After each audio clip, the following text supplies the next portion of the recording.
Vous accueillir pour ces mercredis de la conférence proposée par l'association des alumni du laboratoire Arago. Et aujourd'hui, nous recevons Frédéric Caven, qui est le conservateur de la réserve naturelle marine de Cerbère-Banyuls. Alors, cette conférence a lieu un petit peu dans le cadre des 50 ans de la réserve. Cette année, nous fêtons les 50 ans de la réserve. Et elle existe depuis 1974. Elle a notamment été créée sous l'impulsion de certains scientifiques du laboratoire. Donc ça nous fait plaisir de recevoir Frédéric. Il va nous parler du rôle de cette réserve, mais aussi du projet d'extension qui, pour l'instant, elle va de Cerbère jusqu'à Banyuls, et il y a un projet de l'étendre jusqu'au Cap Béar. Donc c'est ce qu'il va aborder avec vous ce soir. Alors, je laisse la parole à Frédéric. Merci d'être là parmi nous. Bonsoir, merci d'être venus aussi nombreux. Donc, moi je vais vous présenter, comme disait Grégoire, la réserve naturelle marine Cerbère-Banyuls et le projet d'extension que nous avons lancé il y a maintenant presque 2 ans avec le département des Pyrénées-Orientales qui est le gestionnaire de cette réserve naturelle. Donc merci aussi à l'association et des amis du laboratoire Arago qui m'a sollicité pour faire cette conférence. Donc on l'a intégré, comme disait Grégoire, dans le cadre des 50 ans de la réserve, où on fait beaucoup de conférences sur des thématiques différentes et on fait appel aussi à des chercheurs, à beaucoup de chercheurs de l'Observatoire pour justement présenter leurs sujets. On a eu Lorenzo Bramati qui travaille sur le corail rouge. Au mois de septembre à Cerbère, on aura Céline Labrune qui travaille sur le substrat meuble à l'Observatoire. On a eu le directeur Yves Desdevises. Donc on essaye comme ça de faire intervenir des partenaires sur le cadre de ces 50 ans, dans le cadre de ces 50 ans de la réserve. Donc moi je vais vous présenter cette réserve naturelle que beaucoup d'entre vous connaissent ou en entendent parler, mais on ne sait pas trop ce qui s'y fait à l'intérieur. On a différentes missions que je vais essayer de vous présenter au fil de ce diaporama. Donc tout d'abord, pour certains d'entre vous qui le connaissent, j'ai fait une petite diapo en hommage à Jean-Louis Beige. Puisqu'il faisait partie, sa femme Françoise faisait partie de l'Observatoire. Jean-Louis a été le premier conservateur de la réserve naturelle. J'étais très proche de Jean-Louis, donc c'est toujours avec une grande émotion parce qu'il nous a quittés malheureusement quelques jours avant la date d'anniversaire de la réserve. Et donc je tenais à lui rendre hommage. Ça a été membre fondateur du GEM, c'est le groupe d'études du Mérou. Donc, la réserve naturelle marine Cerbère-Banyuls, comme on le disait, à 50 ans, elle a été créée le 26 février 1974.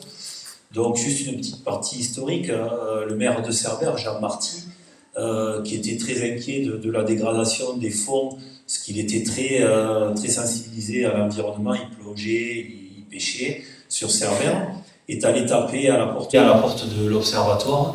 Et donc, il y a eu des études de fait pour voir la faisabilité de créer une réserve naturelle. Et donc, ça montre le lien très fort dès la première diapositive entre la réserve naturelle et l'observatoire, et lien qu'on essaye de maintenir avec le nouveau directeur, avec Philippe Le Baron qui a été directeur, avec Yves maintenant, Yves Desdevises. Et vous allez voir qu'il y a des liens qui se maintiennent, et moi j'en suis ravi parce qu'on s'appuie beaucoup sur l'Observatoire, on s'est appuyé beaucoup sur l'Observatoire pour l'extension, le projet d'extension de la réserve. Donc cette réserve, elle a 50 ans, créée en 1974, gérée par le département des Pyrénées-Orientales depuis 1977, donc très vite. Le département est venu comme gestionnaire. Pourquoi? Parce que le maire de Cerbère était élu au département, à l'époque Jean Marty, et a demandé au département de prendre la gestion, puisque les mairies, il n'y avait pas de communauté de communes, donc les mairies n'étaient pas en capacité de gérer seules une réserve. Donc les objectifs d'une réserve, vous en doutez, c'est préserver les habitats et les espèces, c'est le premier objectif. Et ce qu'on oublie souvent, c'est de le faire en adéquation avec les activités, donc de contrôler ces activités humaines, puisqu'on a beaucoup d'activités humaines dans la réserve pour les rendre compatibles avec la conservation. Donc la réserve, je ne suis pas tout seul à y travailler, je m'appuie beaucoup sur une équipe de 6 agents, et des agents qui ont des postes à responsabilité au niveau de l'éducation à l'environnement, au niveau des suivis scientifiques, au niveau de tout l'aspect aménagement et gestion des usages. Donc je m'appuie beaucoup sur cette équipe de 6 agents permanents et sur des renforts saisonniers. On bénéficie des renforts saisonniers pour gérer le sentier sous-marin qui se trouve un peu plus sur la commune de Cerbère, un peu plus au sud de Banyuls, où on a 3 agents en renfort saisonnier, et puis j'ai 2 agents qui sont là pour nous aider à surveiller le site, puisqu'il y a une grosse partie de surveillance du site, et notamment l'été. Donc, la réserve elle est dotée d'un comité consultatif, donc c'est très encadré, nous sommes une réserve naturelle nationale, donc c'est très encadré par un comité consultatif qui est présidé par le préfet, puisque c'est une réserve naturelle nationale. Et ce comité consultatif il est composé d'élus, de membres des administrations, d'usagers, on a des pêcheurs, on a des plongeurs au sein de ce comité.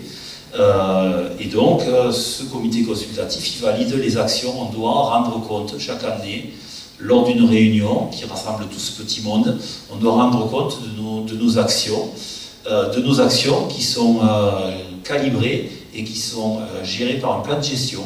Donc on a un plan de gestion avec des objectifs à 10 ans, donc ça a été exceptionnel. Avant, les réserves naturelles avaient des plans de gestion de 5 ans. Et aujourd'hui, on a réussi à valider un plan de gestion sur 10 ans avec, à mi-parcours, une évaluation.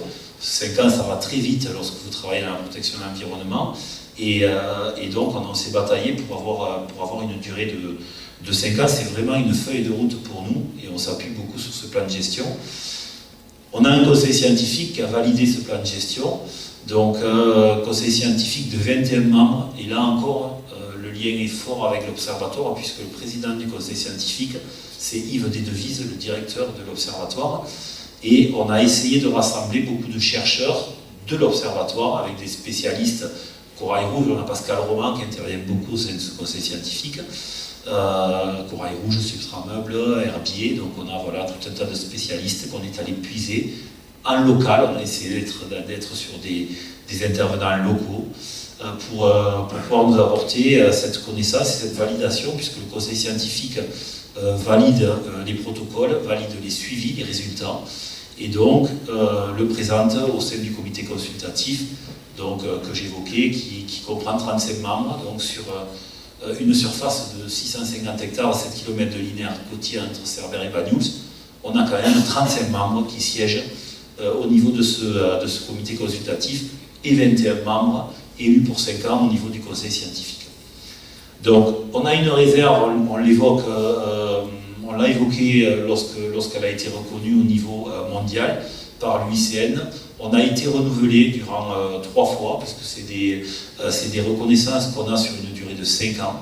Et donc, on a été reconnu par l'UICN, l'Union internationale pour la conservation de la nature, pour une gestion efficace du milieu. Donc, ça valorise un peu toutes les actions que nous mettons en place. On a commencé comme site pilote en 2014 avec l'UICN, et puis c'est monté en puissance au bout de la 3e reconnaissance sur les 5 ans, qui a eu lieu cette année. En début d'année, ça a été très très dur parce qu'il a fallu, l'UICN est monté en puissance et il a fallu répondre à tout un tas de critères. Il y a 51 critères à répondre et il a fallu vraiment être dans un souci de détail. Et puis on a reçu la visite d'une personne de l'UICN qui est venue enquêter en fait auprès des élus, auprès des scientifiques, auprès des usagers, pour voir quelle gestion on mettait sur cette réserve naturelle. Donc c'est quand même quelque chose de fort. On a été reconnu par GLORES, qui est un organisme mondial qui rassemble des scientifiques du monde entier, pareil, pour une gestion et une protection efficace du milieu. À l'époque, en 2014, sur la première reconnaissance, nous étions 10 sites au monde à être reconnus par cet organisme. Donc 2 en Europe, la réserve marine Cerbère-Banyuls, c'est le site au Portugal. Et puis on a intégré en 2020 les ASPIM, c'est les réseaux, c'est les aires marines spécialement protégées d'importance méditerranéenne, qui nous a permis de nous mettre en réseau et d'essayer de partager des problèmes. On a eu le cas lors de ces ASPIM sur la problématique de la Grande Nacre, on y reviendra un peu plus tard. Et donc ça nous permet de mettre en réseau toutes les aires marines protégées de la façade méditerranéenne. Voilà pour cette présentation de la structure, j'allais dire, réserve naturelle. La surface, dont certains la connaissent, la surface c'est 650 hectares entre les communes,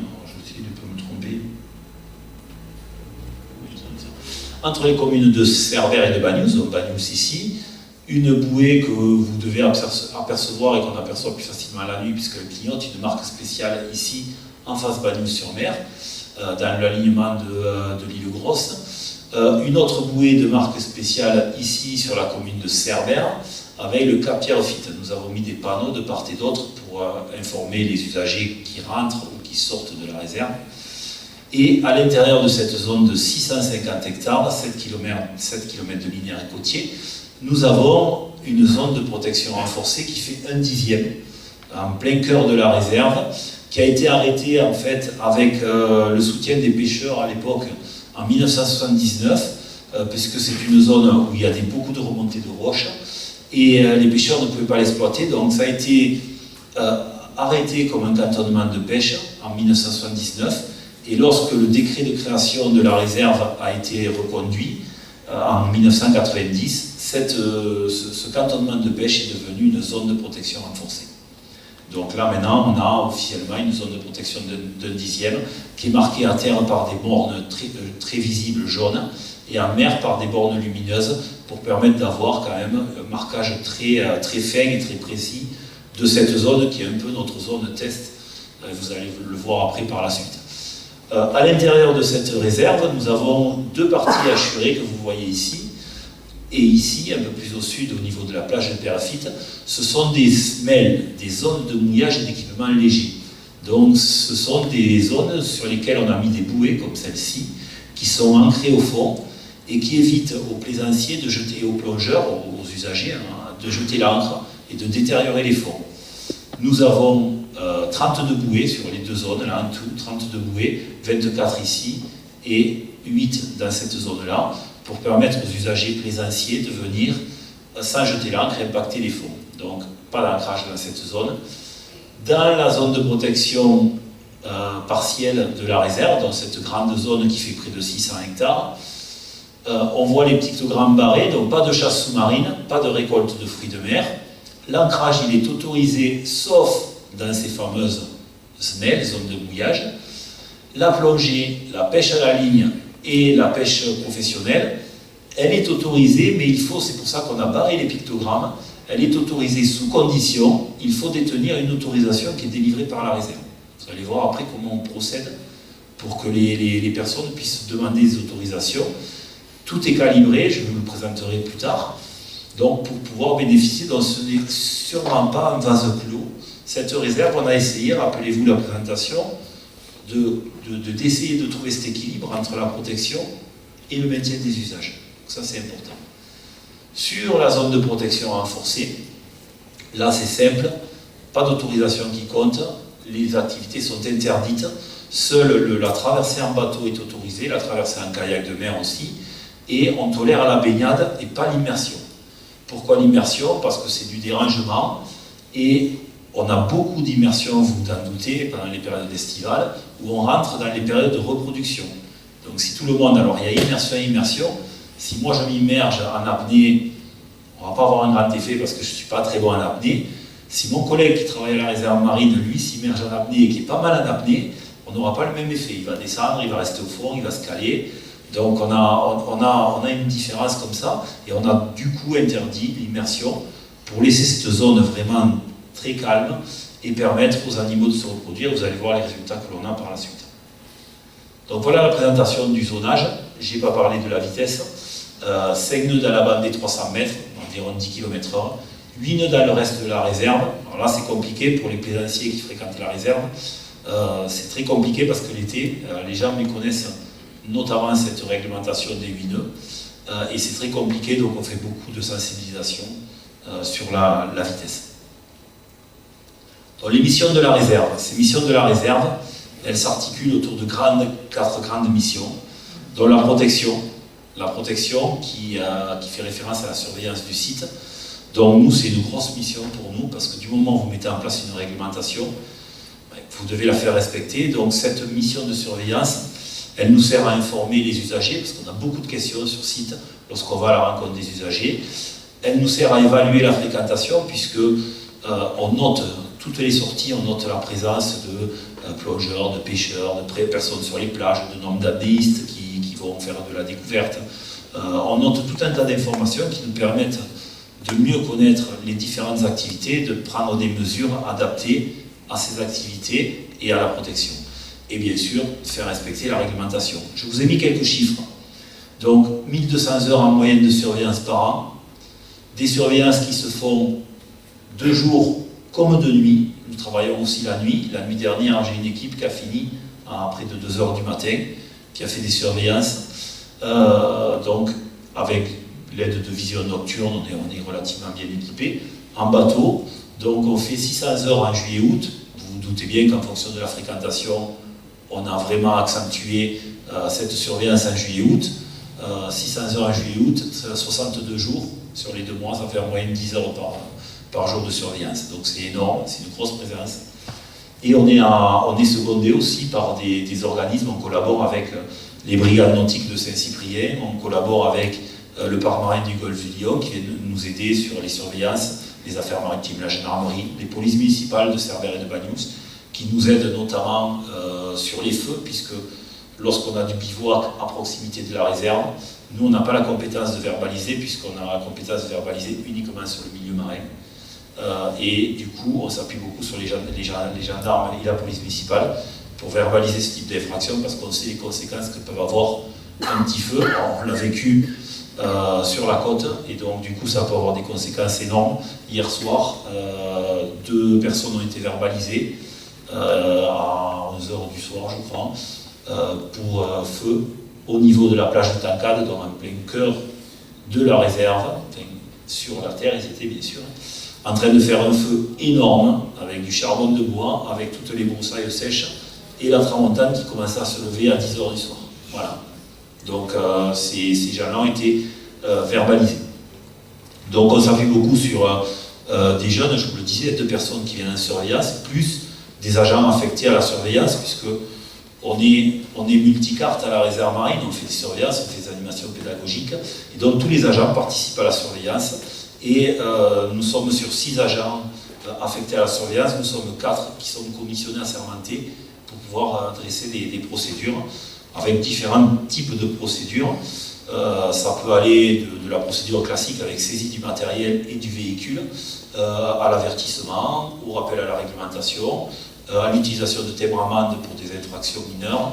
Donc on a tout un panel comme ça qui a été arrêté par le tribunal de Perpignan, où on a un cadre pénal qui est validé par le procureur, et donc qui nous permet d'adapter nos verbalisations. Cette surveillance, en fait, elle a conduit à relever 250 infractions. Alors ça paraît énorme, mais rappelez-vous ce que je vous ai dit quand je vous ai présenté la carte précédente, la vitesse des 8 nœuds hors de la bande des 300 mètres.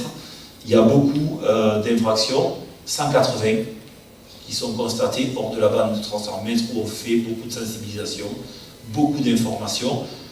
S'il n'y a pas de danger, si ce n'est l'impact du bruit, on a vu que le bruit avait un impact quand même sur le milieu, mais il n'y a pas de danger, c'est pas dans la bande des 300 mètres, donc on le traite sur des rappels à la réglementation, des avertissements.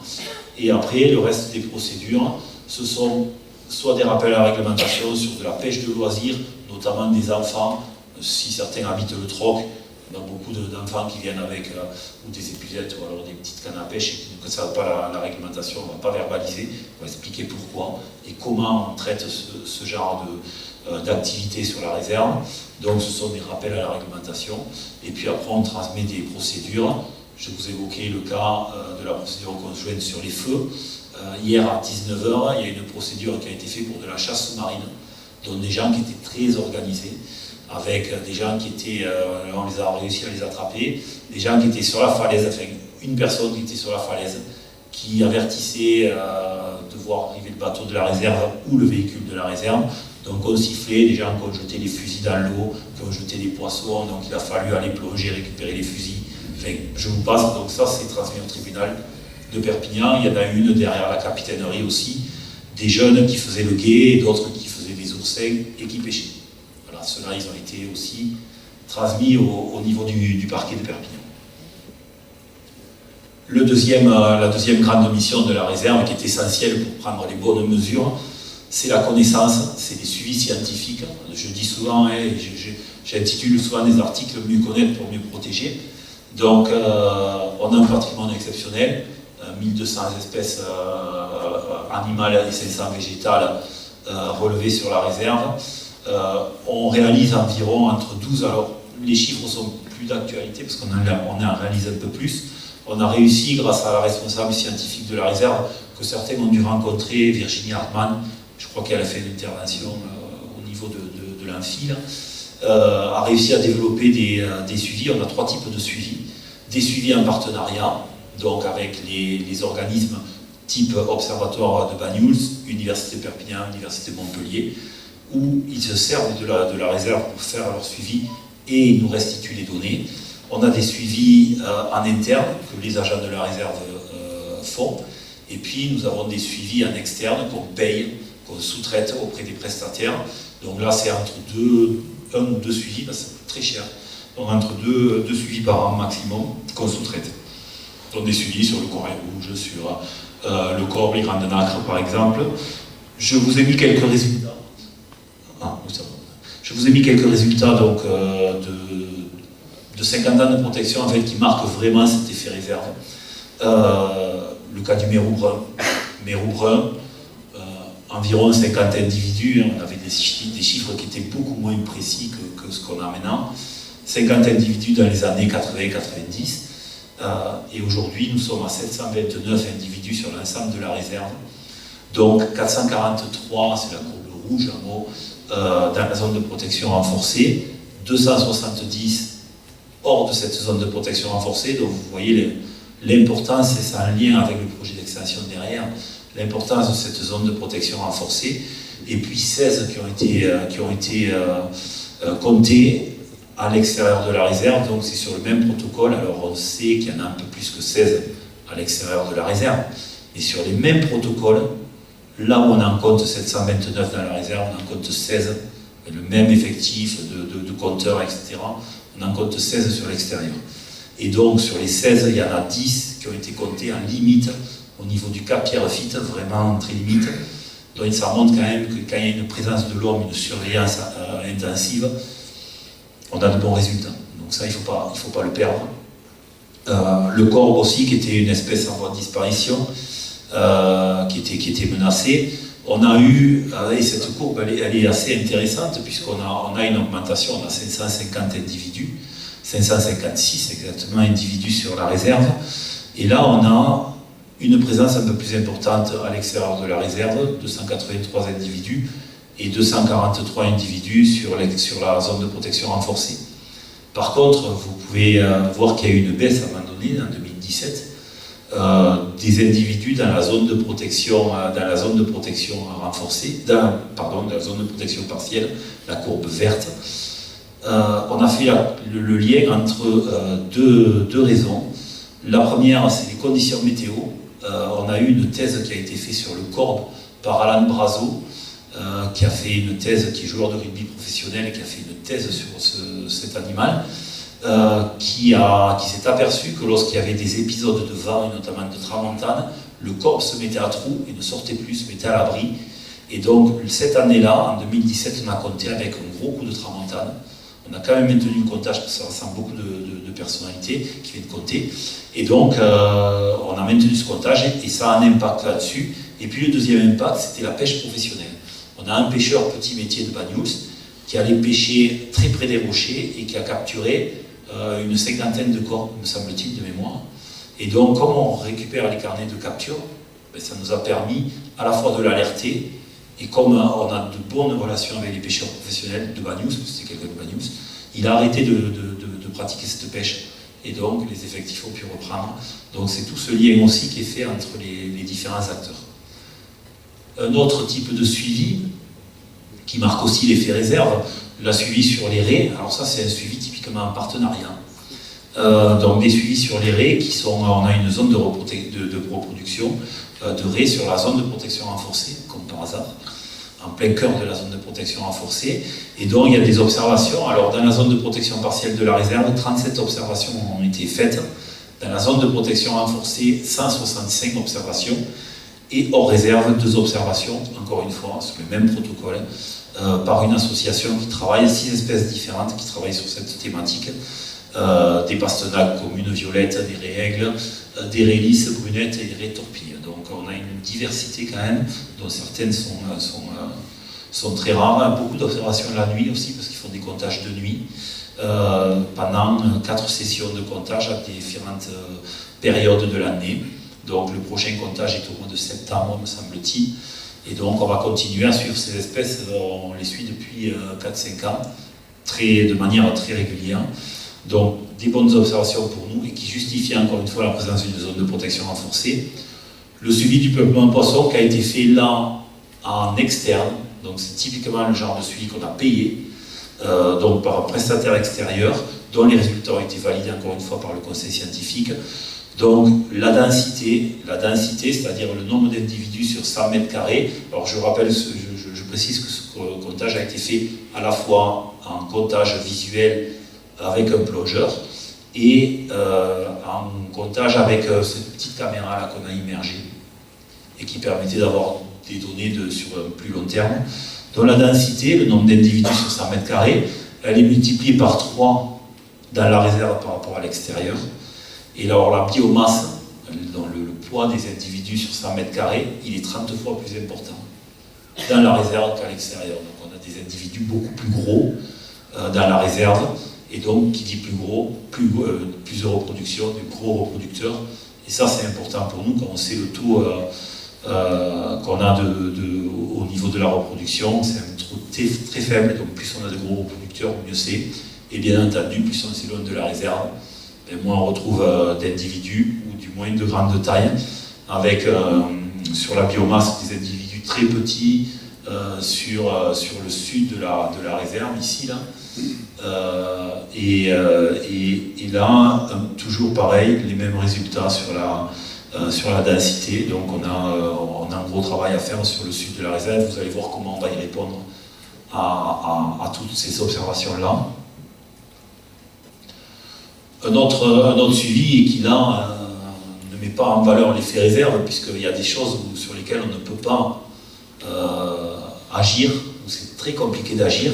Le cas de la Grande Nacre. Vous avez tous entendu parler peut-être du cas de la Grande Nacre. 800 individus comptabilisés sur la baie de Pierrefitte par exemple. Alors il y a un lien toujours entre les observations que nous faisons, puis tout ce qu'on met en place autour de la réserve. Je vous ai parlé des zones de mouillage organisées. Dès qu'on a mis en place des zones de mouillage organisées sur la baie de Pierrefitte, on a eu une multiplication de Grande Nacre, puisqu'on a limité, voire interdit l'ancrage. Et donc ça a permis aux Grandes Nacres de se développer. Et en 2017, 800 individus comptabilisés, une grosse cartographie qui a été faite sur cette zone-là. Et puis ce fameux réseau ASPIM sur lequel on a adhéré et sur lesquels on travaillait, nous a sollicité en nous disant: vous n'avez pas un problème de mortalité de Grande Nacre, parce qu'au sud de l'Espagne, il y a eu de la mortalité. On a dit non, non, pas du tout. Pour le moment, ça va. 2016. 2018, Didier qui est là, qui peut témoigner, va au mois de juillet, puisqu'il prend son poste au sentier sous-marin au mois de juillet, va au mois de juillet faire du palmasque tuba. Il nous appelle, non, rien à signaler, tout va bien, pas de souci. Mi-juillet, les Grandes Nacres touchées, on n'en a plus une. Un parasite, Aplosporidium pinae, qui se met dans la glande digestive de la Grande Nacre et qui les tue toutes. On a essayé, mais je pense qu'elles étaient déjà toutes touchées, donc ça va très vite. On a essayé d'en mettre dans des filets pour pas qu'elles se fassent prédater par des poulpes, parce qu'on s'est dit peut-être elles vont se refaire. On a essayé d'en déplacer parce que le parasite, il est sensible à l'eau froide, donc on a essayé de les déplacer plus profondes. Bon, je pense qu'elles étaient touchées. On n'a plus aucune Grande Nacre sur la réserve, et sur la façade, il y a quelques Grandes Nacres dans les lagunes, parce que le parasite, il n'est pas à l'aise dans les eaux saumâtres. Mais sur le milieu marin, ça a commencé le sud de l'Espagne, après la Corse, PACA, et puis c'est descendu. Les derniers qui ont été touchés, c'est le Cap d'Agde. Donc ils sont touchés. Donc on est en train de travailler, un gros travail qui est engagé par l'Observatoire et Pascal Roman, pour essayer de les maintenir. On en a prises dans les lagunes, qu'on a mis en aquarium de Banyuls, qu'on a fait tourner dans un premier temps en circuit fermé. C'est très dur d'entretenir les Grandes Nacres et de les nourrir. Pascal, il s'en est vu une, ça a été assez compliqué. Et puis, quand il a réussi à trouver cette stabilité, on a commencé à ouvrir sur le circuit ouvert en fait, de la mer, et là, elles sont toutes mortes. Donc, le parasite est encore présent. Encore un lien qui est effectué avec le laboratoire Arago, avec l'observatoire. Donc, ce gros travail qui est fait avec eux. Et puis, le réchauffement climatique, on en parle, même si on est sur un endroit le plus froid de Méditerranée, avec une courantologie qui est assez extraordinaire, qui est particulière, qui est compliquée à comprendre sur la réserve notamment. Ça, c'est typiquement le genre de suivi qu'on a fait en interne, donc avec les agents de la réserve, sur les gorgones, puisque pareil, le réseau nous a informé que les gorgones rouges, blanches et le corail rouge étaient touchés en région Corse-PACA, avec de gros taux de mortalité. Donc nous, on a engagé un suivi sur 4 sites.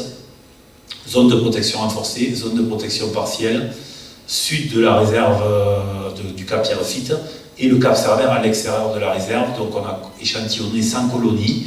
Les gorgones rouges sont les espèces les plus affectées, dont 65% affectées entre 10 et 20 mètres, bien sûr, à faible profondeur. 13% un peu plus bas, donc c'est vraiment typique du réchauffement climatique. Et gorgones blanches affectées à 44%, donc on est dans la moyenne, en 0 et 10 mètres, et puis bien sûr, dès qu'on descend, 18% qui ont été affectés entre 10 et 20 mètres. Pour le moment, le corail rouge n'est pas touché par ce phénomène de réchauffement climatique, mais on continue à suivre cette problématique. Et puis après, bien d'autres suivis, je ne vais pas mettre tous les résultats. On travaille beaucoup sur l'acoustique, on attend des résultats très intéressants sur l'acoustique, des enregistreurs qui ont été positionnés sur la réserve et à l'extérieur pour voir l'impact du bruit, parce qu'on s'est aperçu en période de Covid qu'il y avait un impact du bruit, parce qu'on a vu des choses qu'on n'observait plus. Nous, on a continué à faire des surveillances et on a vu que le bruit avait un impact. Et les pêcheurs ont pris conscience aussi, parce que ce sont la seule activité pêcheurs professionnels qui était maintenue. Et ils ont vu des choses extraordinaires. On a vu passer des passages de rorquals, des passages de dauphins très près des rochers, parce qu'il n'y avait pas d'activité ou très peu de bruit. Donc le bruit, on travaille sur l'ADN environnemental, on attend des résultats aussi, que je pourrais publier plus tard, là, mais on a essayé de se servir de ces nouvelles technologies. La gestion des usages, donc je vous le disais, ce n'est pas un milieu qui est mis sous vase clos. Il faut qu'on maîtrise la fréquentation et qu'on prenne des mesures adaptées, ça je vous l'ai dit aussi. Réglementer les activités, on en a parlé lorsqu'on a présenté les différentes activités à partir de la cartographie et les différents secteurs. Donc on réalise des comptages, je vous le disais aussi, lorsqu'on sort pour voir quelle activité se passe sur le territoire de la réserve. La pêche professionnelle dans la réserve, le département et la réserve marine est très inquiet de l'activité de pêche professionnelle. Nous pouvons délivrer 10 autorisations de pêche professionnelle, petit métier, avec des calibres qui sont juste des filets à poser, alors pas de palangre, pas de casier, ils ont juste des filets à poser. On délivre 6 autorisations, il y en a 2 qui ne viennent pratiquement jamais dans la réserve. J'appelle ça des autorisations de confort au cas où. Et puis on a 3 personnes de Banyuls, 3 pêcheurs professionnels qui fréquentent la réserve, dont 2 retraités. Donc quand ces gens vont arrêter l'activité, ça va être un peu inquiétant, et moi ce qui m'inquiète, c'est de ne pas manger du poisson en circuit court et en local. Donc c'est pour ça qu'on soutient cette pêche petit métier. Ils nous rendent des données de capture, je vous le disais pour le cas du corps, lorsqu'on a observé que le corps avait diminué. Ils nous rendent des données de capture, je vous ai mis un chiffre, c'est 5000 kg prélevés, 5 tonnes. Donc si vous faites la division entre le nombre de pêcheurs qui travaillent et le nombre de jours qui travaillent, c'est pas grand chose. Donc c'est pour ça qu'on est très attentif. On a des agents qui embarquent avec ces pêcheurs pour relever un peu les endroits où ils posent les filets, pour relever les prises. Donc on a vraiment des chiffres très précis.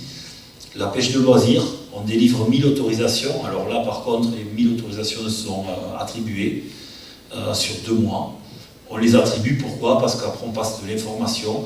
Nous sommes les premiers sur la façade avec la Corse à avoir mis en place des quotas, des tailles et des quotas spécifiques à l'activité, avec des périodes de reproduction, des périodes interdites à certaines espèces pendant la période de reproduction. Donc on a vraiment cadré cette activité, et ce qu'on a fait, en fait, on l'a cadré d'ailleurs toutes les activités et toute la réglementation qui est prise sur la pêche, les pêches pro et de loisirs ou la plongée, ça a été fait en concertation avec les usagers. Donc ça c'est important, on s'est mis autour d'une table pour la pêche de loisirs et on a mis en place avec des scientifiques du labo et avec les pêcheurs les plus réguliers de Banyuls notamment, on a mis en place des tailles, des quotas spécifiques qu'on a fait évoluer au fil du temps et au fil de nos observations. Et là, la pêche de loisir, ça représente 1,4 tonne de prélevés. Par contre, on a beaucoup de relâchés, en fait, les pêcheurs de loisirs. Beaucoup relâchent les poissons, donc ça c'est encourageant. On a une 30%, je crois, qui sont relâchés, 30 ou 40% qui sont relâchés. La plongée sous-marine, alors la plongée, là on a l'effet inverse, l'effet réserve, mais à contrôler. C'est le cas de la plongée sous-marine. Sur le département, il y a une étude de la CCI, de la Chambre de commerce, qui a été faite où il a été quantifié 60 000 plongées dans les eaux du département, à l'échelle du département. Et regardez le chiffre dans la réserve, 35 000. Donc c'est plus de 50% de la plongée qui s'effectue sur la réserve. Alors on a un effet réserve, pour le cas, pour les structures, qui se servent de la réserve pour proposer leurs prestations et leur destination de plongée. Et ça, il faut qu'on le contrôle parce qu'il y a un réel impact, c'est-à-dire quand on envoie des gens, des plongeurs sous l'eau, pendant qu'ils découvrent le milieu, c'est une belle outil de sensibilisation, la plongée, parce que les centres de plongée le font. Mais il y a beaucoup de plongeurs sur très peu de mètres carrés, c'est essentiellement autour du cap de la Veille, là où nous avons mis les bouées.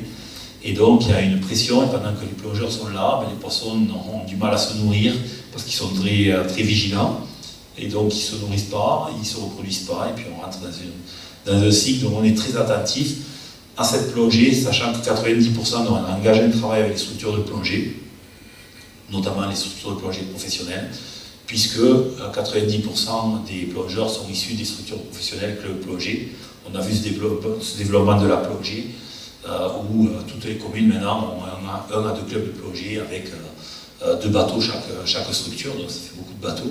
Donc on est en train d'engager un travail justement pour contrôler cette activité-là. Et une première des réponses, ça a été de mettre en place des mouillages écologiques, j'en ai parlé tout à l'heure, avec 2 zones de mouillage au niveau du Cap l'Abeille et l'Anse de Pierrefitte. On a commencé dans la réserve en 2003 par 15 dispositifs d'amarrage. Et puis les comptages qu'on a réalisés au fil du temps ont permis de faire évoluer, de passer à 32 bouées, sachant qu'une bouée de mouillage, ça coûte 4 500 €. Voilà, posée. Donc c'est quand même assez excessif. Les gens voient une bouée sur laquelle on s'amarre, mais il y a toute la logistique et tous les dossiers administratifs que l'on doit déposer derrière. Et donc on a 14 bouées qui sont réservées en priorité pour la plongée et puis des bouées qui sont réservées pour la plaisance. Donc ça, c'était la gestion des usages. La sensibilisation, donc les animations pédagogiques au sein de la réserve, c'est une autre mission de la réserve et l'accueil du public. Donc, nous faisons partie d'un service éducatif, c'est-à-dire en partenariat avec l'Éducation nationale, 1200 élèves accueillis, 50 classes environ, de différents niveaux, avec un partenariat là aussi fort avec l'Observatoire et avec Grégoire qui a commencé cette présentation, sur lesquels on envoie des gamins avec les autres animateurs, on envoie des gamins au niveau de l'Observatoire et de l'Aquarium. Donc il y a des animations qui sont faites sur le rôle d'une réserve, l'homme et la mer, tout un tas d'animations. Et puis au niveau du sentier sous-marin, je vous parlais du sentier sous-marin de la plage de Pierrefitte, nous avons un point information à ciel ouvert. Et ce point information à ciel ouvert, on fait des animations pour le grand public pendant l'été. Et plus de 3000 personnes, 3700 personnes l'année dernière, ça c'est les chiffres de l'année dernière. Cette année, on va battre le record parce qu'on a beaucoup d'animations qui durent une demi-heure, des fois 3/4 d'heure, où on a beaucoup de questions. Et ça, c'est une orientation plus grand public, donc comme ça, on couvre en fait les animations scolaires et grand public. Ça, c'est un gros travail que pilote Didier, là, qui est avec moi, et qui anime, on le voit là sur la photo. Je ne sais pas encore comment il fait, il ne m'a pas expliqué ses secrets, mais toute la journée, il est en combinaison sur la plage avec une grosse chaleur, et il fait des animations sur la plage, sur le point info, donc ça c'est assez vivant là-bas, et c'est vraiment un bel outil de sensibilisation, comme l'est le sentier, puisque le sentier sous-marin, on a beaucoup de monde l'été, mais ça permet de faire passer un message pédagogique, je vous le disais en faisant des animations, et puis en envoyant les gens dans le loin en disant regardez ce qui est l'effet réserve. On a une grosse saturation là, durant 15 jours là, entre le mois de fin juillet et début août.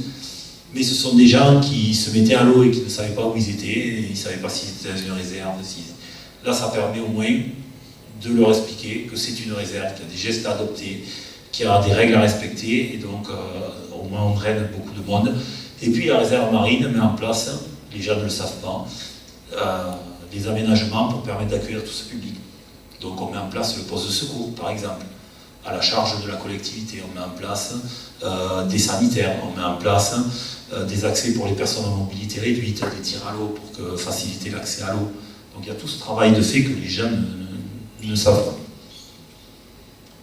Je voulais vous passer un petit film qui a été fait par Didier au niveau de la réserve marine et au niveau de la zone de protection partielle, c'est-à-dire pas dans la zone de protection renforcée. Ça n'avait aucun intérêt de vous montrer ça, puisqu'on n'a pas le droit d'y aller.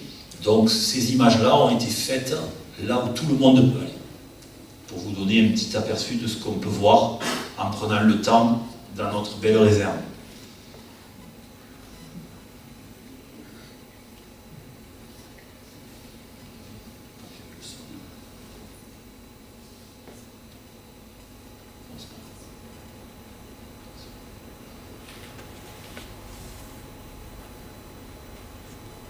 Je vais vous mettre le son parce qu'il y avait une belle musique.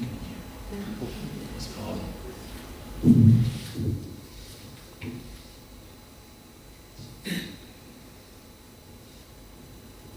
On retrouve tout ce que j'ai présenté, l'évaluation de la fréquentation, les comptages.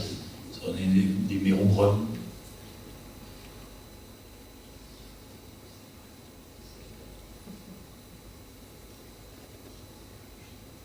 Les herbiers de Posidonie, ça a été fait au sentier sous-marin.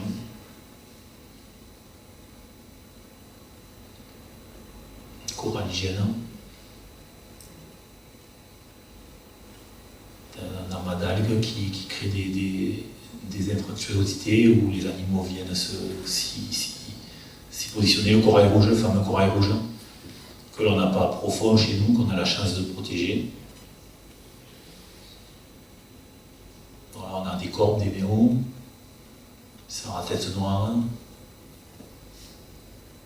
avec des corps au milieu. On voit quand même la densité d'individus. Ça a été fait autour des tigres et certains beaux aussi, qui sont une espèce qu'on surveille. Ça a été fait, je reconnais ces images au sentier. Ça pareil, au sentier sous-marin, donc dans très peu de profondeur, accessible à tous. Des SAR, c'est dans les failles du site de plongée, je pense que ça serait aux petits îlots. Donc on voit vraiment la densité de poissons que l'on a et la richesse de cette réserve. Et donc, vu le résultat qu'on peut avoir et les observations qu'on peut faire, on s'est tous posé la question, que faire ? 650 hectares de protection, est-ce suffisant? Nous sommes sollicités par les services de l'État pour voir si on ne pouvait pas, compte tenu des résultats, augmenter la superficie de la réserve, et donc le département a validé cette option-là et a travaillé sur ce projet-là d'extension. Donc la préservation en Méditerranée, on est tous conscients qu'elle ne va pas très bien, la Méditerranée, entre la pollution, la pression qu'il y a sur cet espace de mer. Et donc on s'est dit, si nous on ne commence pas, même sur notre petit bout de côte, donc on a lancé ce projet-là. L'objectif c'est de démultiplier les bénéfices, on le disait, parce qu'il y a un réel bénéfice, on parle de la plongée, de la pêche, donc sur une plus grande zone. C'est respecter aussi, je vous l'ai dit, c'est pour ça qu'on a été sollicité par les services de l'État, les objectifs fixés au niveau national et international sur les zones de protection fortes, donc de protéger notre espace méditerranéen. Alors aujourd'hui, les zones de protection fortes, ça représente 0,2%. Et les zones de protection fortes, ce sont des réserves naturelles, par exemple. L'objectif est de passer à 5%. en 2027. Donc autant vous dire qu'il faut qu'on se réveille et qu'on se bouge. Bon, ça ne sera pas le cas, je pense. Ou alors on va tout mettre en zone de protection forte. En tous les cas, nous, on a décidé de mener cette réflexion-là pour l'extension. Alors c'est une démarche qui est accompagnée de plusieurs partenaires. On n'est pas parti seul à l'aventure. Les services de l'État, bien entendu. Le parc naturel marin du Golfe du Lion, qui se trouve sur l'ensemble du département. L'Observatoire de Banyuls. Et là, ça me permet de vous dire qu'on se replonge un peu en 1970-69, au tout début de la réflexion sur l'extension de la réserve, où on retrouve les mêmes acteurs. Donc ça, c'est encourageant, ça fait une petite partie d'émotion aussi, parce qu'on retrouve les mêmes acteurs, donc l'Observatoire, l'Université de Perpignan, qui travaille beaucoup sur les suivis réserves, et l'Université de Paul Valéry à Montpellier, qui nous a accompagnés sur la démarche d'extension et sur la concertation. Et puis ce projet a été soutenu par la région avec une aide financière, puisque on a sous-traité, en fait, on a payé un prestataire qui nous accompagne dans la concertation pour éviter qu'on soit jugé parti, en fait. Et donc on avait un prestataire qui a mené toute la concertation et qui nous a accompagnés, donc ça a eu un impact financier, mais on a eu quand même des aides. Pour être transparent, ça a coûté à la collectivité et au service de l'État 20 000 euros. 17 mois de concertation. Et on a été soutenu, donc ces 20 000 euros, il y avait le soutien de la région, donc finalement à la collectivité, donc c'est de l'argent public, c'est important. Ça n'a pas coûté grand-chose. Comment on a travaillé sur le projet d'extension? On a réuni les acteurs, les différents acteurs, vous allez voir qui, mais à ces différents acteurs, on leur a mis une règle du jeu, d'entrée. C'est-à-dire qu'on a dit, on ne touchera pas à la réglementation actuelle de la réserve. Parce que je savais que dans l'Assemblée, les personnes qui intervenaient, il y avait des coquins. Et donc, créer une extension de la réserve, c'est comme si vous remettez tout à plat et que vous recréez une réserve. Donc on oublie la réserve naturelle Servère-Banyuls, on recrée une réserve. L'extension, c'est ça. Donc c'est la même démarche que la création d'une réserve naturelle. Et donc je me suis dit, il y a bien des gens qui vont revenir sur la réglementation de la réserve actuelle, qui a su évoluer avec le temps. Et c'est pour ça qu'on a mis ça en numéro 1, parce que le texte le plus vieux de la réserve marine, aujourd'hui, texte réglementaire, il date de 2019. Donc ça montre que depuis 1974, on a fait évoluer en mettant, je vous ai expliqué, pour la pêche, des tailles et des quotas, donc on a fait chaque fois évoluer les textes. Donc on ne voulait pas y revenir dessus. Les obligations fixées par les services de l'État, c'était de doubler la surface. La création d'une réserve, l'extension d'une réserve, pardon, c'est comme si on créait une réserve. Même procédure. Les services de l'État, ils nous ont dit pour créer 200 hectares, on n'y va pas. Donc, doubler un minimum. Ok. Prévoir une ou plusieurs zones de protection renforcées au sein de l'extension. Pourquoi? Je vous l'ai présenté juste avant. Les résultats obtenus, on voit que la zone de protection renforcée, c'est un véritable moteur dans la protection. Puis on a un effet débordement. Donc, il fallait trouver 2 zones de protection renforcées sur les mêmes bases. 1/10, 10%. Donc, ça veut dire que dans 90% du reste de la zone, on pouvait pratiquer une activité contrôlée. Et ensuite, en dehors de cette nouvelle zone de protection renforcée, on prenait en compte les activités présentes, puisqu'il y a des activités qu'il y a à l'extérieur de la réserve qu'on ne pouvait pas évacuer d'un revers de la Manche, et donc on a pris en compte ces activités. Et appliquer, bien entendu, une réduction de la pression, c'est l'objectif, sinon on n'y allait pas. Et s'inscrire dans les objectifs, les fameux objectifs des 5% de l'État, qui sont très inquiétants. Cette démarche a été faite sur 17 mois, où c'est une démarche volontaire, cette concertation, on aurait pu très bien travailler sur un projet, passer à l'enquête publique, et très certainement ça serait validé. On a préféré concerter sur 17 mois, tranquillement, de janvier 2022 à juin 2023. On a fait une réunion de lancement auquel beaucoup d'acteurs ont été conviés. C'était en période Covid, donc on l'a fait en semi-ouvert, c'est-à-dire qu'il y avait certains dans cette salle-là, dans l'amphi, et d'autres étaient en webinaire, qu'on appelle, pour qu'ils puissent avoir l'information. Donc on a eu Je crois qu'on avait plus de 300-400 connexions quand même, des gens qui étaient intéressés, où on a expliqué les règles du jeu, les fameuses règles du jeu.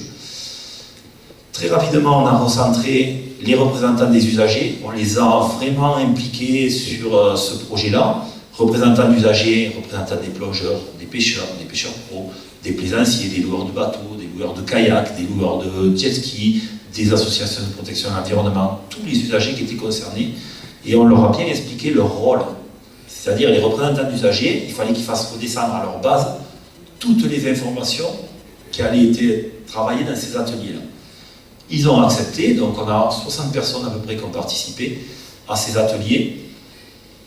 Je vais vous parler du coût que ça a fait. On était parti sur 15 000 €, 3 ateliers. On s'est rendu compte très vite que ça n'allait pas suffire, et donc on a rajouté 2 ateliers supplémentaires.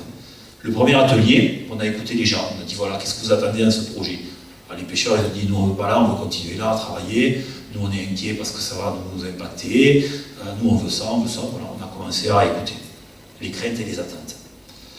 Le deuxième atelier, qui est arrivé très rapidement, hein, quelques mois après, on a mis des cartes et on a travaillé à l'échelle de la côte rocheuse, c'est-à-dire d'Argelès-sur-Mer, du Racou, jusqu'à Cerbère.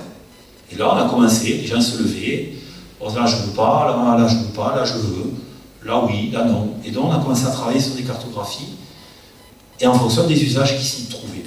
Donc on a commencé à travailler là-dessus. En parallèle, on a envoyé les services de l'État régulièrement, les organismes de contrôle. Le troisième atelier, il a été très intéressant parce qu'il a mixé tous les usagers. C'est-à-dire que dans chaque atelier, on a mis un pêcheur, un plongeur. Alors là, inutile de vous dire que j'avais un peu peur. Parce que j'avais peur qu'ils ne s'écoutent pas, les gens, en fait. Et que chacun défende son morceau de terrain. Et finalement, c'est un atelier qui a été hyper riche et hyper constructif parce que les gens se sont écoutés et on a réussi à dégager quelque chose qui ressemblait à une extension avec, dès le deuxième atelier, la zone de protection renforcée au nord. Et sur ce troisième atelier a commencé à venir apparaître la zone de protection renforcée au sud, qu'on n'avait pas prévu. Donc on a commencé à travailler, on a fait en parallèle des réunions publiques, je ne sais pas si certains d'entre vous ont participé, on a fait 3 réunions publiques à partir d'un bateau, sur un bateau, on a embarqué des gens, et on a travaillé, on a expliqué. Et après on a fait une dernière réunion publique à Cerbère, au Belvédère de Cerbère, pour pareil, expliquer comment on allait construire ce projet-là. On a fait un bilan de ces 3 premières réunions avec les usagers, plus les 4 réunions publiques avec les services de l'État. Et là, on a commencé à faire des propositions à l'atelier numéro 4. On a fait des propositions à l'atelier numéro 4 qui ont été discutées. Certaines ne convenaient pas, certaines méritaient d'être un peu plus approfondies. Et donc, entre l'atelier 4 et l'atelier 5, on a vu les petits points noirs, les petits projets qui posaient problème à certains. Et donc, on a reçu plus de 60 personnes en individuel, au bureau de la réserve ou sur le terrain, puisqu'on est allé aussi sur le terrain avec des chasseurs sous-marins, avec des pêcheurs, avec des plongeurs. Et on a affiné, et au 5e atelier, on a présenté quelque chose où il n'y a pas eu beaucoup de réactions, puisque tout avait été préparé avec les acteurs. Et la réunion de restitution, elle a permis de convier un maximum de monde, notamment aussi les services de l'État, préfet maritime, préfet de région, préfet de département, pour présenter le projet final. Ce projet, il a été travaillé à la fois sur le zonage et sur la réglementation. On a travaillé vraiment en parallèle les 2 aspects pour qu'on puisse avoir quelque chose qui répondait aux attentes d'un maximum de personnes. Donc cette démarche, elle a permis plusieurs choses. De partager avec les acteurs, ça c'est important, d'échanger, de travailler sur des réflexions collectives. Je vous le disais, on a mixé des équipes, on a des usagers, on a travaillé là-dessus, de co-construire ce projet. Je rappelle aussi, et j'ai rappelé pendant la phase de concertation, que c'était une phase de concertation. C'est-à-dire qu'il y avait des contents et des moins contents. Mais c'est tout l'objet d'une concertation. Malheureusement, par contre, on a eu de très bons résultats, puisque on a fait des enquêtes. Je ne sais pas si certains d'entre vous ont participé. Sur une enquête, on a eu un peu plus de 1200 retours, je crois. 90% du grand public était favorable à l'extension de la réserve. 77% des représentants des usagers, des pêcheurs, des gens qui étaient vraiment impliqués dans ce projet-là. 77% des usagers étaient favorables à l'extension. Et je crois qu'il y avait 12%, je ne l'ai pas mentionné sur le diapo, qui attendaient de voir la réglementation, voir si elle correspondait à leur attente. Donc qui ne se prononçaient pas. 82% des représentants des usagers estiment que la démarche a été utile. Ça c'est important, d'avoir cette phase de concertation et qu'elle a été approuvée par les personnes qui ont participé. Et puis on était accompagné par l'Université de Perpignan et une page Carto Débat qui est encore active, sur lesquelles si vous voulez avoir des informations, vous pouvez y aller. Et vous verrez très franchement le travail qui a été fait sur cette extension. Tout a été mis en place sur cette page Carto Débat. On a eu les plus de vues, je crois que depuis que les pages sont créées, parce qu'il y a plusieurs projets en fait, dont la réserve. C'est nous qui avons eu le plus de vues, le plus d'échanges avec les intervenants. Et il y a tout de marqué. Vous allez voir tout le bilan de la concertation. Il y a eu un travail énorme de fait, parce qu'on a été accompagné, donc moi je ne m'en rendais pas trop compte. Bien sûr, je lisais les comptes rendus, etc. Mais on a été vraiment transparent là-dessus, et quand vous voyez, quand j'ai travaillé sur le dossier d'extension, à remettre au service de l'État, j'ai dû faire la synthèse de ça, et je me suis aperçu qu'il y a eu un travail énorme de fait. Donc ça c'est quand même intéressant. Alors le scénario retenu que je vais vous présenter, il prend en compte les objectifs, les fameuses règles du jeu qu'on s'était fixées. Il repose sur toutes les expressions, grand public, usagers, les contributions qui ont été mises sur cette fameuse page Carto Débat. Je vous le disais aussi, c'est pas la somme de toutes les attentes, et c'est celle qui constitue, à notre sens, la meilleure option pour ce projet d'extension. Donc, ce projet d'extension, aujourd'hui, on a travaillé, je vous le disais, à l'échelle de la côte rocheuse. Certains nous demandaient d'aller jusqu'au ragoût, de prendre l'ensemble de la côte rocheuse. Les services de l'État n'étaient pas favorables, un exemple. Pourquoi? Parce qu'on allait diluer l'effet réserve sur un grand territoire. Et rappelez-vous tout ce que je vous ai présenté sur la réserve actuelle, de forte présence sur le terrain, des actions mises en place, des aménagements, etc. C'était compliqué de couvrir un territoire comme celui-là. Et donc, on s'est concentré sur Cap Béar, Cap Cerbère, pour ceux qui connaissent bien la côte, de phare à phare, de cap à cap, et avec la création de 2 nouvelles zones de protection renforcées. Rappelez-vous aussi l'importance de ces zones de protection renforcées. Une au niveau de l'Ouestrée, qui est très petite. La réserve aujourd'hui, la zone de protection renforcée, la réserve fait 65 hectares. Celle de l'Ouestrée, elle fera 38 hectares. Et une à Cerbère de 32 hectares au niveau du Cap Cerbère. Ça fait une protection aussi avec l'Espagne, qui a des réglementations des fois différentes des nôtres. On le voit notamment sur la pêche du mérou, où ils ont autorisé à prélever le mérou. Nous non, c'est une espèce protégée.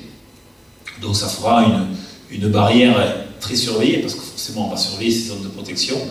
Et puis on compte beaucoup sur ces 2 zones-là pour pouvoir alimenter, comme celle de Rédéris en 79-80 qui a été créée, alimenter le secteur du Cap l'Abeille, qui est aujourd'hui très poissonneux, on a vu sur les images, alimenter la baie de Pierrefitte, ici, avec beaucoup d'espèces, le Cap Banyuls, le Cap Pierrefitte, pardon.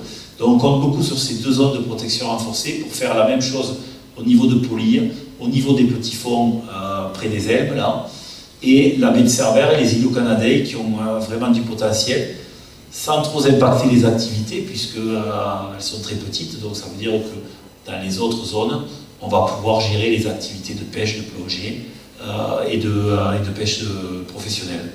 Donc le projet, il permet une connectivité intéressante et un effet réserve maximisé, décuplé, j'allais dire. Il permet aussi cette garantie, et je vous le disais, ce véritable moteur pour restaurer un peu notre milieu, ces 2 zones de protection renforcée. Donc on se retrouve avec 3 zones de protection renforcée. Et puis une réglementation adaptée, usage par usage. On est allé vraiment dans de la dentelle avec les acteurs pour avoir un périmètre étendu qui fera 1030 hectares. Donc on est vraiment dans les objectifs fixés par l'État, hein. On est même au-delà. 70 hectares en zone de protection renforcée. Et donc pour une réserve étendue de 680 hectares avec 135 en zone de protection renforcée. Voilà un peu le projet tel qu'il a été remonter auprès des services de l'État, que le préfet a signé la semaine dernière, me semble-t-il, et qui va remonter après au ministère pour faire des allers-retours. On est loin d'être arrivé. On a fait déjà ces gros dossiers qui ont été validés par le comité consultatif de la réserve, rappelez-vous, et par le conseil scientifique de la réserve. Donc un dossier de présentation, un dossier scientifique, un gros travail de la part de tous les agents de la réserve pour porter ce projet. Et une procédure complexe, je vous le disais, la même que si vous créez une réserve, avec le préfet qui conduit un peu cette procédure-là, identique à la création d'une réserve nationale, ça je vous l'ai dit, démarche de concertation qui n'était pas obligatoire mais que l'on a faite, le dépôt de l'avant-projet, donc ici, qui a été fait, et puis on attend la validation du CSRPN et des différentes autorités de l'État pour aller se diriger vers l'enquête publique et les consultations nationales. Et après on aura un classement en réserve naturelle, nationale. Nous on espère entre 3 et 5 ans, sachant qu'on en a déjà passé 2, voire 3 presque. Donc j'espère que dans 2 ans on sera pas mal. Donc on met tout en œuvre et les services de l'État mettent tout en œuvre aussi pour y arriver. Le département nous pousse derrière, c'est une volonté de la présidente du département d'arriver très rapidement à avoir cette extension-là. Donc voilà, on met tout en œuvre pour y arriver. Voilà, je vous remercie beaucoup, j'espère que ça a été clair.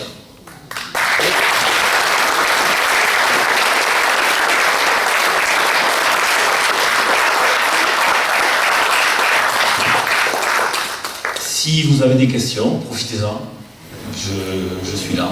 Quel est l'horizon final? Alors, d'ici 2 ans, je pense, nous on espère, moi j'aimerais, j'ai un doux rêve, je disais 2025, la fin de la démarche, parce que c'est mes 50 ans à moi en fait. mais je pense 2027-2026. Donc, le dossier a été, je vous le disais, a été validé par les différents services, et notamment le conseil scientifique de la réserve, qui est un gros point. Puisque des membres du conseil scientifique de la réserve font un siège au Conseil national de la protection de la nature et au conseil régional. Et donc, ils ont la connaissance de ce dossier. Il y a un gros travail de fait, le dossier est très conséquent. Et il a été félicité par le préfet et par les services de l'État. Donc, j'espère. Et puis, les services de l'État ont été associés dès le départ. Donc, ils ne découvrent pas, ils ont été acteurs du projet. Donc, j'espère que ça ira vite. Oui. Je vais poser une question positive et un peu compliquée. Quel est l'apport du laboratoire Arago dans votre... Je n'étais pas là au début, je sais pas si... J'ai tout dit au début en fait. T'as raison. Non, je sais pas. Et après, d'un côté peut-être plus négatif, à Poli, il y avait une dynamiterie qui faisait 4000 tonnes d'explosifs, qui relarguait beaucoup de choses dans l'eau. Est-ce que ça a modifié? Merci. Est-ce que ça a modifié Merci. En bonne ou en mauvaise qualité les fonds marins? Alors, on va parler, en fait, on n'avait pas préparé les questions en avance, rassurez la salle. Au niveau des liens avec le laboratoire Arago, les liens sont très forts, je le disais. Il me semble, alors moi je ne l'ai pas vécu parce que j'étais pas né, mais il y a plus de 60 ans en arrière, quand ils ont commencé à travailler sur l'extension, la mairie de Banyuls et de Cerbère, et surtout le maire de Cerbère, est allé taper à la porte du laboratoire Arago. Aujourd'hui, on a fait les mêmes choses. Et d'ailleurs, le président du conseil scientifique, ce que je disais, Yves Dedevis, et le directeur du labo et le président du conseil scientifique de la réserve. On a un lien très fort, on s'appuie beaucoup sur l'observatoire, et c'est vrai qu'on a un échange, je pense qu'on est devenu amis avec Yves maintenant. On a des échanges très clairs avec Yves, et Yves nous ouvre les portes des différents chercheurs. Et au sein du conseil scientifique, on a 80% des chercheurs qui sont issus du laboratoire Arago. Et je dis le laboratoire Arago, si vous m'entendez, une gronderie, de l'observatoire. Moi je dis, on dit toujours tous le labo Arago. Donc les liens sont très forts avec cet organisme de recherche. Et comme ils sont forts avec l'université de Perpignan, parce que c'est développé dans la recherche, et donc on a pu se rapprocher d'eux. Au niveau de Poli, je vais rebondir sur 2 choses. On a fait au sein de la réserve des études sur la qualité de l'eau. vous évoquez la dynamiterie. On a fait des études sur la qualité de l'eau, mais finalement on a une eau de bonne qualité. On a essayé plein de choses. Et ça date déjà de... c'était sous la présidence de Vincent Laudet, qui a été directeur entre Philippe Le Baron et Yves, où on a essayé de trouver... On faisait du prélèvement d'eau, parce qu'on se aussi posait des questions beaucoup sur la viticulture. Les eaux étaient de très bonne qualité chez nous. Bien sûr, on a fait des prélèvements à l'extérieur de la réserve, puisque tous les suivis scientifiques, on fait des prélèvements dans la réserve, dans la zone de protection renforcée, zone de protection partielle et extérieure, pour justifier l'effet réserve. On a fait des prélèvements là-bas en baie de Poly. Franchement, c'est plutôt pas mal. Et d'ailleurs, Poly commence à être géré fortement pour les plaisanciers. Vous avez vu qu'il y a des bouées qui ont été mises en place. Et ça a été aussi une des raisons pour laquelle on avait différents scénarios dans le cadre de l'extension. On a dit qu'est-ce qu'on fait? On prend Poly, on prend pas Poly? C'était une question. Comme la question était on prend le Racou ou on prend pas le Racou. On a décidé de prendre Poly. Pourquoi? Parce que c'est un site extraordinaire. Il y avait une pression énorme sur ce site-là et sur les herbiers de Posidonie par de l'ancrage. Et donc, le département a mis en place 51 bouées, mises en place donc des bouées, des fameuses semelles sur 3 secteurs.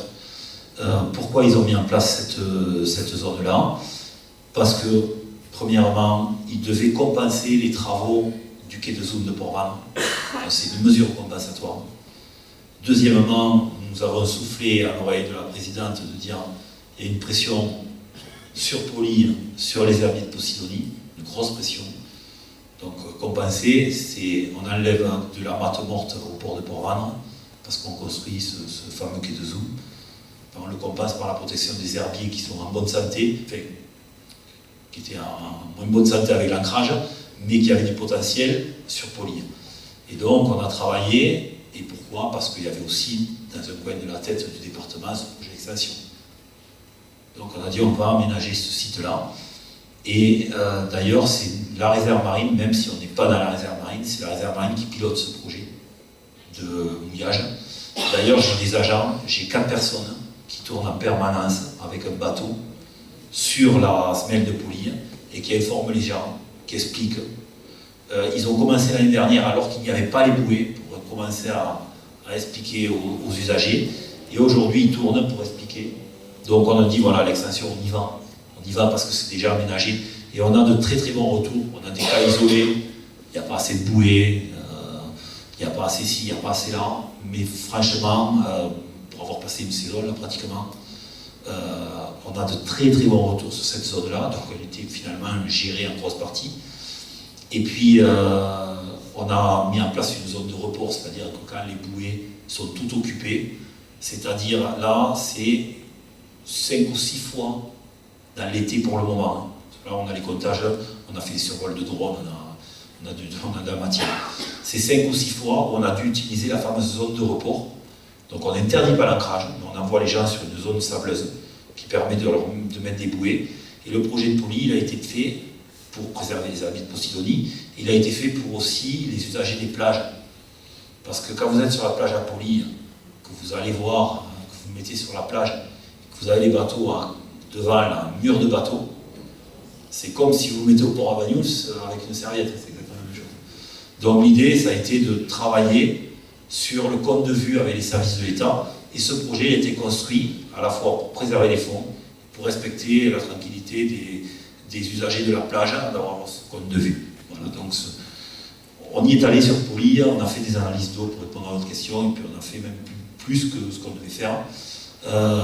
Comme ça, quand on va éteindre la réserve, déjà il y a beaucoup de choses qui seront faites. Oui, bonsoir, merci pour cette présentation. C'est très important pour le public. J'ai une petite question au niveau des loueurs de bateaux. Parce qu'il y en a de plus en plus, il n'y en a pas rare, il y en a. Est-ce qu'ils sont informés de la réglementation et est-ce qu'ils informent leurs clients de la réglementation au niveau de l'utilisation des bateaux moteurs qui sont pour certains sans permis, donc des gens qui ne connaissent absolument pas la circulation du bateau. Donc est-ce qu'il y a une information systématique ou ou pas au niveau de ces prestataires de services. Ok, alors je vais vous rassurer, même les gens qui ont le permis ne connaissent pas la réglementation. Parce que le permis côtier, il se passe très rapidement, il n'y a pas beaucoup de formation, donc vous voyez des gens avec le permis côtier qui font que ça fait peur. Moi j'ai eu un agent que j'ai recruté, qui avait le permis côtier, qui est arrivé à la réserve, une jeune fille qui avait 19 ans ou 20 ans, première saison avec nous, et elle m'a dit, mais Frédéric, j'ai le permis côtier, mais je ne sais pas piloter. Je lui en 2 jours. Donc, ça, c'est le premier problème. Le problème des loueurs de bateaux, c'est un vaste problème, parce que maintenant, il y a des plateformes. Alors, vous avez les loueurs de bateaux, j'allais dire, ceux-là, c'est plus facile à gérer. Parce que la réserve, chaque année, on va à la rencontre de ces loueurs de bateaux, on leur distribue de la doc, et on demande à ce qu'ils les mettent dans leur bateau de loc. Donc, c'est des... Si vous pouvez, je pense que ça fait écho avec le truc.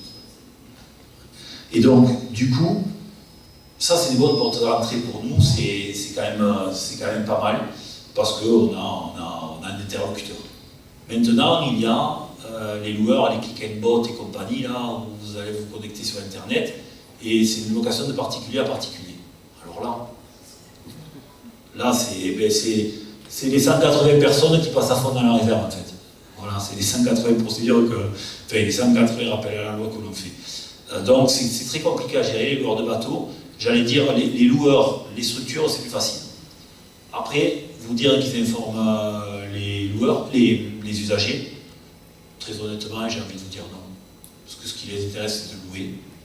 C'est comme sur les 20 structures de plongée, tout le monde me dit, ne vous inquiétez pas, on sensibilise, ne t'inquiète pas Frédéric, on explique qu'on est à la réserve, tout ça.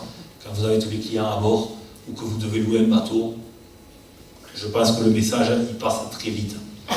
Il y en a certains qui le font, mais c'est très compliqué.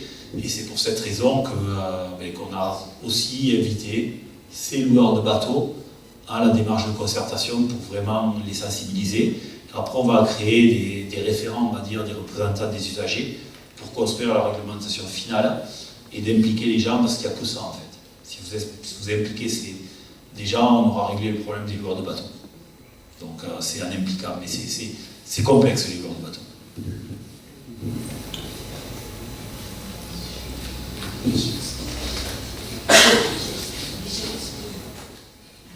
Ah, les jet skis.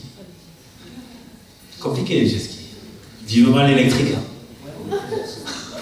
Oh, il y a un travail de fait en fait pour juste compléter.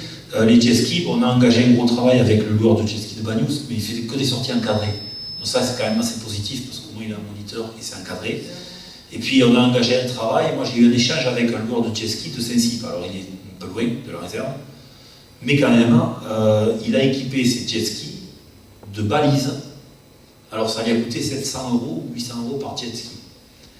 Mais comme lui il fait de la location non encadrée, libre, en fait il a équipé ses jet skis de balises qui sont couplées au GPS et au moteur du bateau, du jet ski.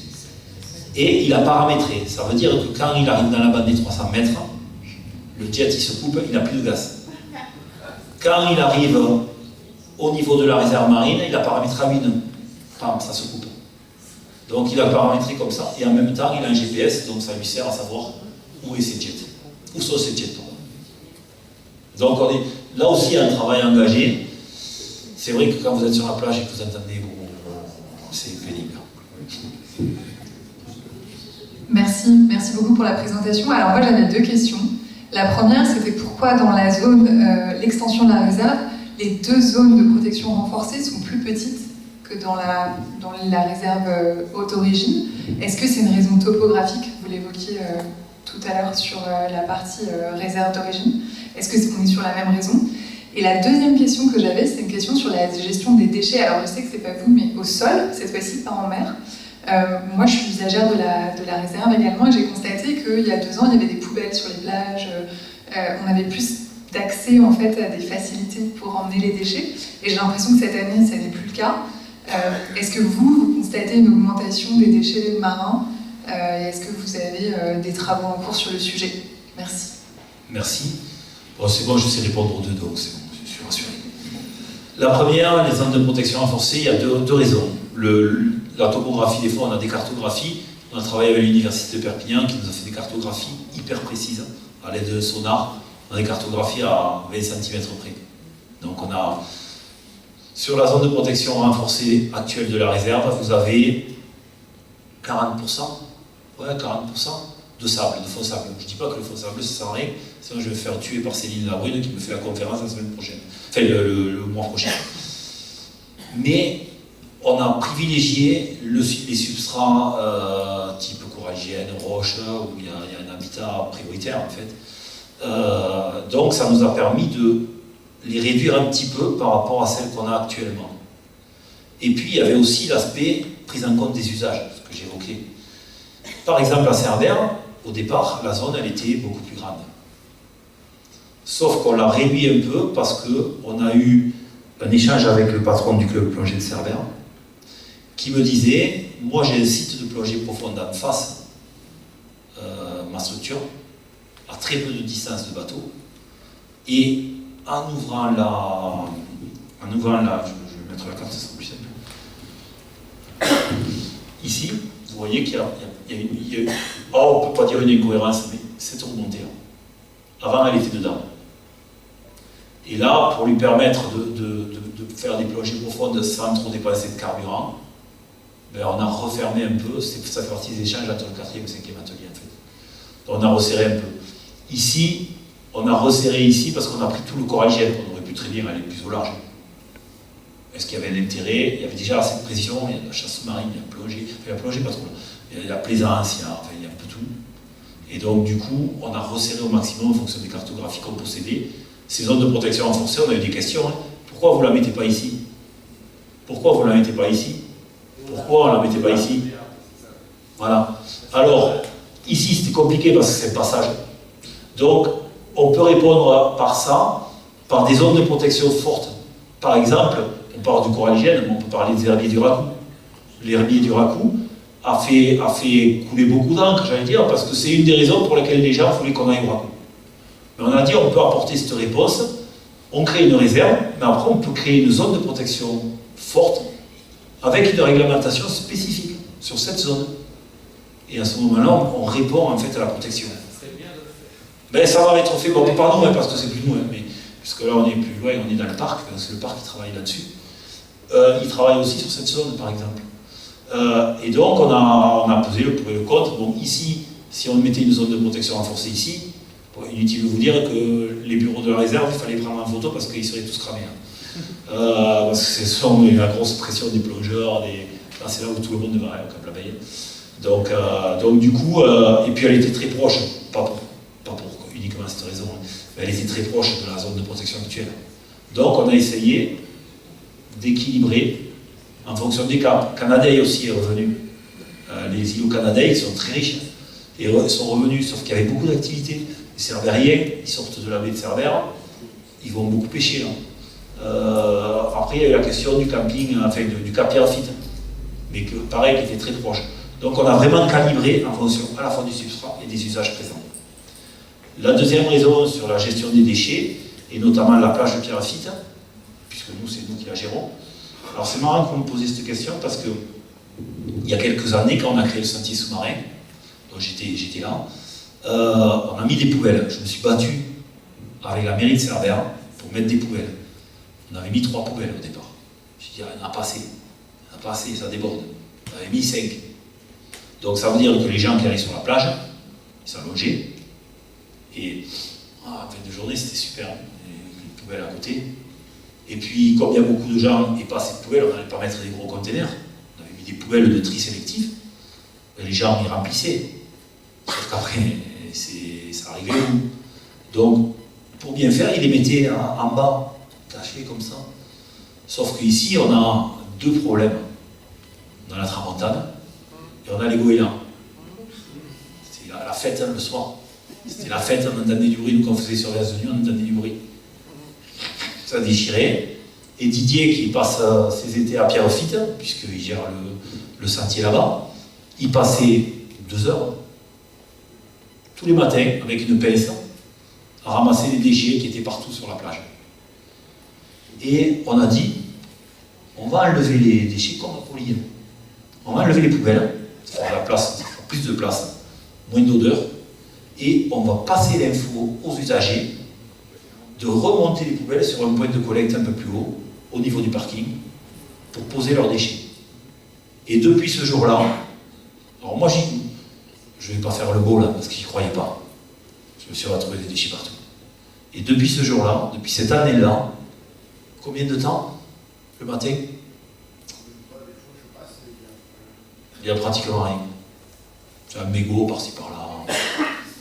Ben, les mégots, on a distribué pour les fumeurs, mais moi j'ai rien contre les fumeurs, hein, mais il y a beaucoup de gens maintenant sont sensibilisés, se prennent en charge des boîtes.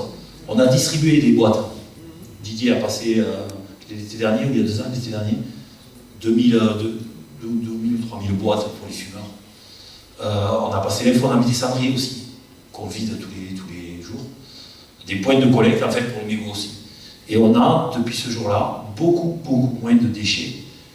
Et d'ailleurs, il y a une plage, je ne sais pas où, du côté du Cap d'Agde ou autre, un élu qui m'a appelé, qui m'a dit « Je suis venu sur votre plage et j'étais surpris de ne pas avoir de poubelles et de ne pas avoir de déchets sur la plage. » Je lui ai dit « Oui, on les a supprimés. » Et ils ont fait pareil au niveau de ce site-là. C'était un DGS d'une commune qui m'avait sollicité.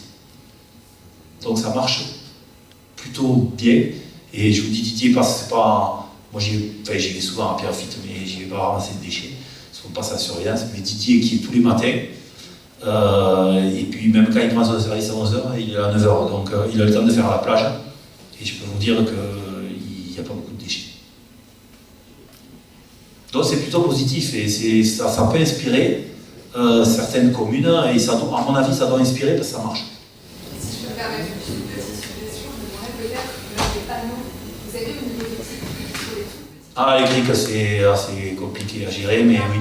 Parce qu'en fait, il y a des panneaux qui sont super sur justement la réserve spéciale, etc. Puis à côté, juste un peu Ouais, on va le faire. Alors moi, ça me désole aujourd'hui de dire aux gens, et je le disais à la présidente du département qui a balancé une fortune sur la mise en place de panneaux le long des routes, de ne pas jeter vos déchets par la fenêtre. Enfin, aujourd'hui, ça me paraît fou. C'est comme ne pas jeter un mégot allumé dans la broussaille, c'est exactement la même chose. Mais malheureusement, vous avez raison. Et bon, nous, après, les agents, dans nos missions de surveillance, dans les petites criques, on y passe. On fait tous les chemins et puis on récolte. Après, très souvent, c'est facile dans l'éducation. Il y a des gens qui vont sur des plages et qui ont leur sac et qui ramassent. On a eu, pour finir, hein, on a eu, il y a le 16 août, on a eu un groupe de scouts qui était sur Banyuls et qui nous a sollicité parce qu'ils avaient l'objectif de ramasser des déchets à quelque part. On leur a dit, mais venez à Pierrefitte. Et Didier a fait une animation sur la réserve, comme on fait habituellement. Et puis il leur a dit, voilà, on va ramasser des déchets sur la plage. Ils n'ont rien trouvé. Donc du coup, on est allé au parking. Alors là, parce qu'avec le vent, au parking, ils en ont pu ramasser au bord de route. Vous savez, quand c'est tendu, on a souvent là où ils ont fait la meilleure récolte, c'est au parking. Là où ça avait été tendu, où ça avait été nettoyé. Donc c'est quand même positif. Merci à vous.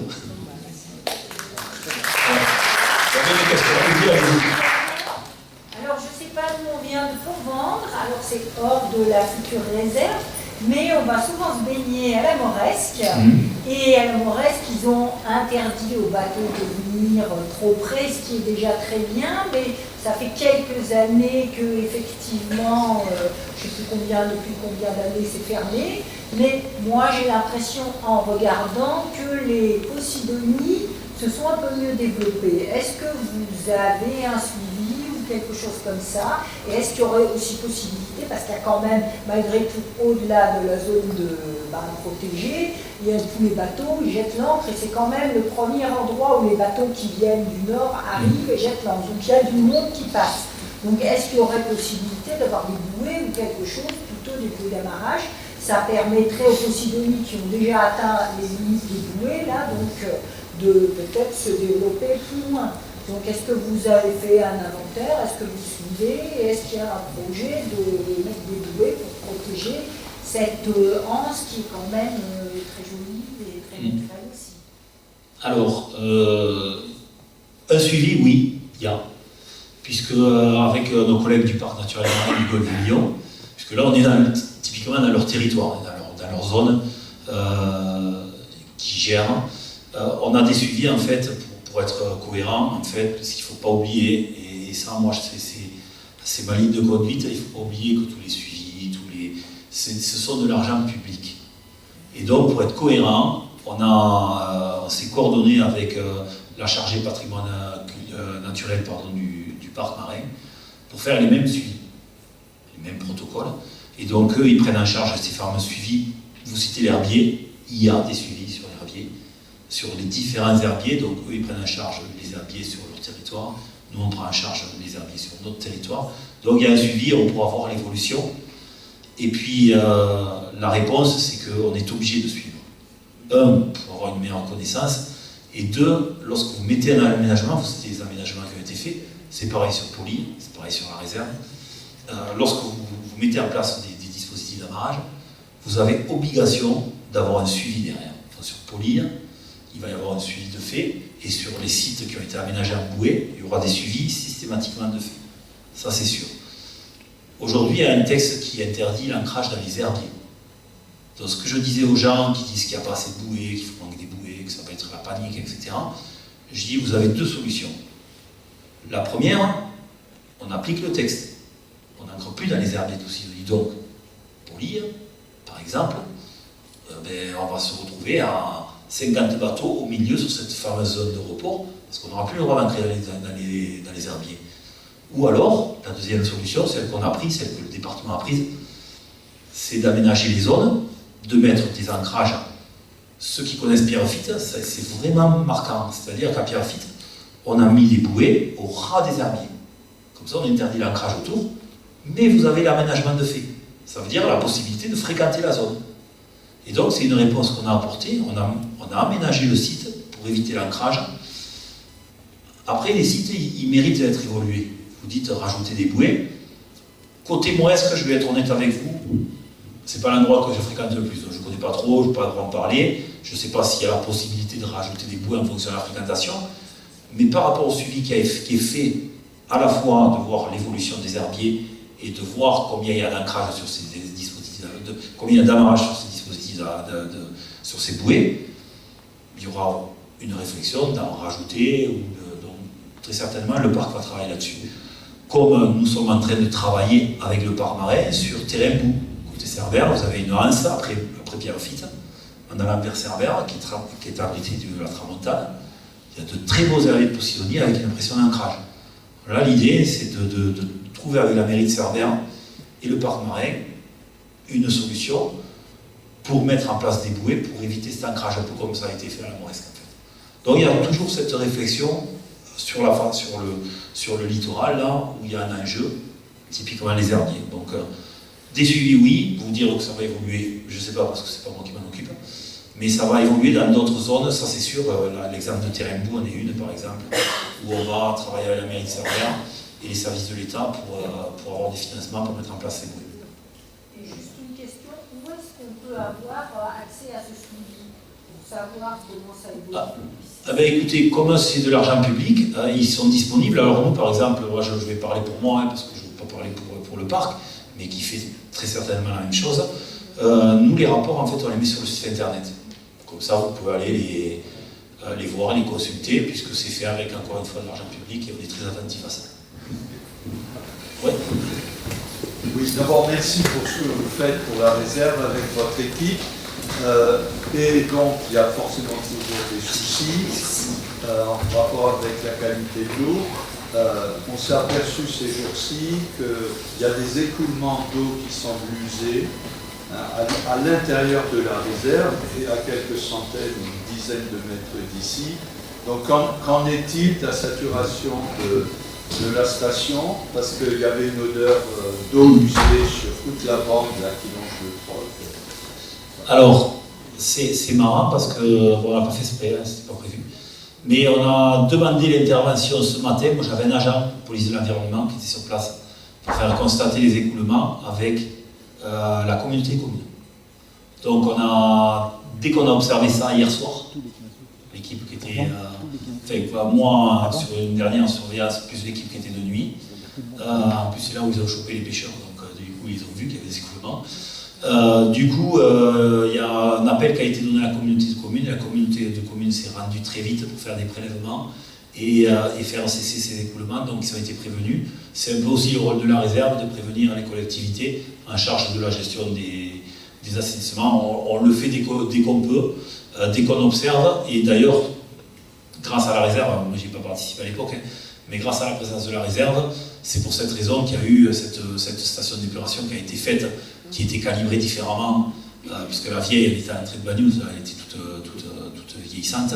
C'est grâce aussi à la présence de la réserve qu'ils ont mis beaucoup d'argent sur le traitement des eaux usées, mais c'est un réel problème. On l'a aussi sur le port de Bagnols, avec les écoulements, le fluvial qui se mélange aux égouts, et un débordement qu'on observe. Et donc tout ça, c'est en train d'être traité grâce, et encore une fois avec les liens qu'on a avec le laboratoire Arago, et la réserve, grâce à tout ce petit monde, j'allais dire. Maintenant, je pense qu'on est quand même pris au sérieux, puisque le coup de téléphone de l'agence ce matin a été passé à 9h, je crois, et à 10h, il était avec les agents de la Comcom. Donc on veille à ça, mais des fois on ne maîtrise pas tout. Mais on y veille. Voilà. Merci à vous, merci beaucoup.